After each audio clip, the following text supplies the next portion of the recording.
Corrigeons l'exercice 26. Alors, dans cet exercice, on a 3 points du plan dont on connaît les coordonnées. Donc, le point A pour coordonnée moins 4, 1, B, moins 1, 2, C, 1, moins 4. On nous demande, petit 1, de calculer le produit scalaire BA scalaire BC. Donc, allons-y. BA scalaire BC.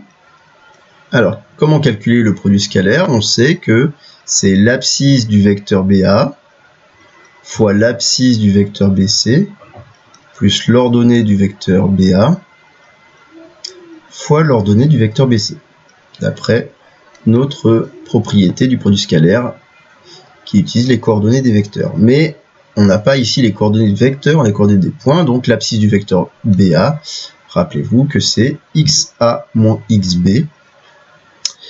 Donc ici, ça nous fait du XC moins XB, YA moins YB,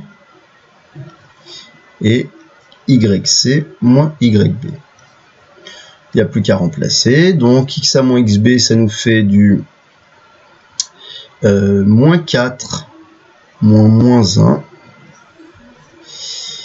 Alors moi, j'aime pas du tout cette manière de décrire les coordonnées des points où on ne voit pas les points, il fallait refaire référence. Donc ça c'est le point A, le point B, le point C, hein, pour ne pas se tromper, c'est pas mal de les écrire. Voilà, de les avoir sous les yeux. De toute façon, je vous conseille toujours sur votre copie de toujours réécrire les coordonnées de points. Ça vous évite de faire des erreurs de copie, des erreurs d'inattention. Donc ici, hop. Voilà. Donc moins 4 moins 1. Ça. Ensuite, XC, c'est 1 moins XB moins 1. Plus YA moins YB 2, YC, donc c'est moins 4, moins YB 2. Ça nous donne moins 4 moins 1, c'est moins 4 plus 1, ça fait donc moins 3.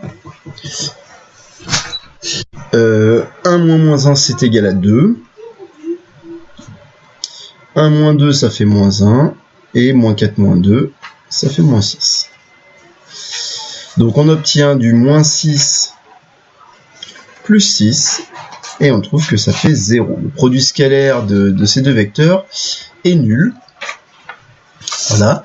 Et donc quand on regarde la question 2, on nous demande quelle est la nature du triangle ABC. Donc si on réfléchit, on a donc ici le produit scalaire de ces deux vecteurs est nul, et on sait que puisque BA scalaire BC est égal à 0, évidemment, on peut conclure que les vecteurs BA et BC sont orthogonaux. BA orthogonal à BC. Mais si ces vecteurs sont orthogonaux, vous comprenez bien que ça signifie que le triangle ABC est un triangle rectangle. Donc ABC est rectangle, et il va être rectangle obligatoirement en B. Bon, ben voilà, on pourrait s'arrêter là, puisqu'il nous montre quelle est la nature. Alors là, on a trouvé un triangle rectangle. Mais est-ce qu'il n'est pas plus particulier que ça? Qu'est-ce qu'on peut avoir quand on a un triangle rectangle? Ben, en fait, il peut être rectangle isocèle. Donc c'est vrai que peut-être certains d'entre vous se sont arrêtés à rectangle. Ce serait bien de savoir si c'est un triangle rectangle quelconque ou un triangle rectangle isocèle. Autrement dit, est-ce qu'il a deux côtés égaux? Alors quels sont les côtés? Puisqu'il est rectangle en B, ça ne peut être que le côté BA et le côté BC. Donc pour ça, il faudrait qu'on calcule BA. Alors pour calculer BA, on va écrire. Voilà. Donc pour calculer la distance BA, la longueur du segment BA, bah évidemment on peut passer. Alors en fait, vous pouvez passer par les coordonnées par la norme du vecteur, mais vous pouvez utiliser aussi la formule que vous avez vue en seconde, qui permet de calculer la longueur d'un segment lorsqu'on connaît les coordonnées.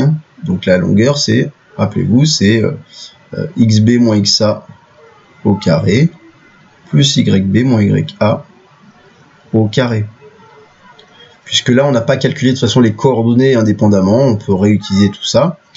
Donc ça nous donne xb moins xa. Alors, j'aurais pu utiliser xa moins xb, ça aurait été plus simple, c'est pas grave. Donc là, je vois que je les ai plus sous les yeux, il faut faire attention de ne pas se tromper. Donc ça fait moins 1 moins 4.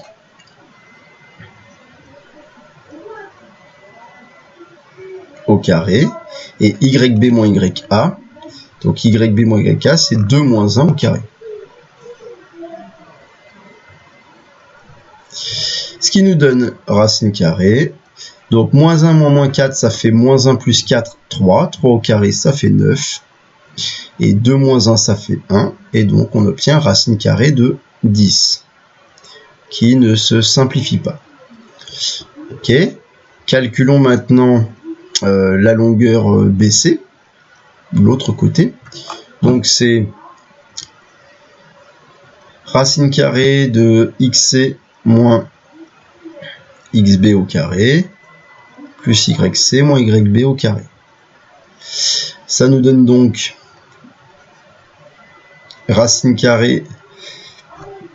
Alors, XC moins XB, 1 moins moins 1. Donc, ça fait 1 moins moins 1 au carré, plus YC moins YB, YC moins 4, moins YB2, moins 4, moins 2. Au carré. On obtient donc racine carrée de 2 au carré, qui fait 4, plus moins 6 au carré, qui fait 36. Autrement dit, racine carrée de 40. Racine carrée de 40, ça simplifie, mais en fait, on a déjà notre réponse, puisque on voit bien que BA et BC ne sont pas égales. Donc, BA est différent de BC. Conclusion, ABC n'est pas isocèle. N'est pas isocèle en B, mais elle ne peut pas, ça peut pas être un triangle isocèle dans un autre sommet, puisque c'est déjà un triangle rectangle en B. Bon, voilà pour ce petit exercice 26, qui utilise le produit scalaire pour trouver la nature d'un triangle quand on a les coordonnées. Alors, on aurait pu évidemment s'y prendre autrement, par exemple, puisqu'on avait les coordonnées des 3 points, je vous rappelle qu'on aurait pu savoir que le triangle était rectangle par une méthode de 2 secondes. On aurait pu calculer les 3 longueurs, là on en a calculé 2. Si on avait calculé les 3 longueurs, on aurait pu vérifier la réciproque du théorème de Pythagore. Et si on avait pu vérifier que la réciproque du théorème de Pythagore, ben, ça aurait prouvé que le triangle était rectangle. Mais c'est quand même beaucoup plus rapide.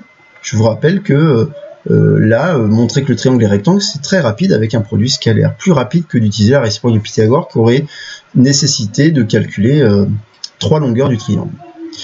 Voilà.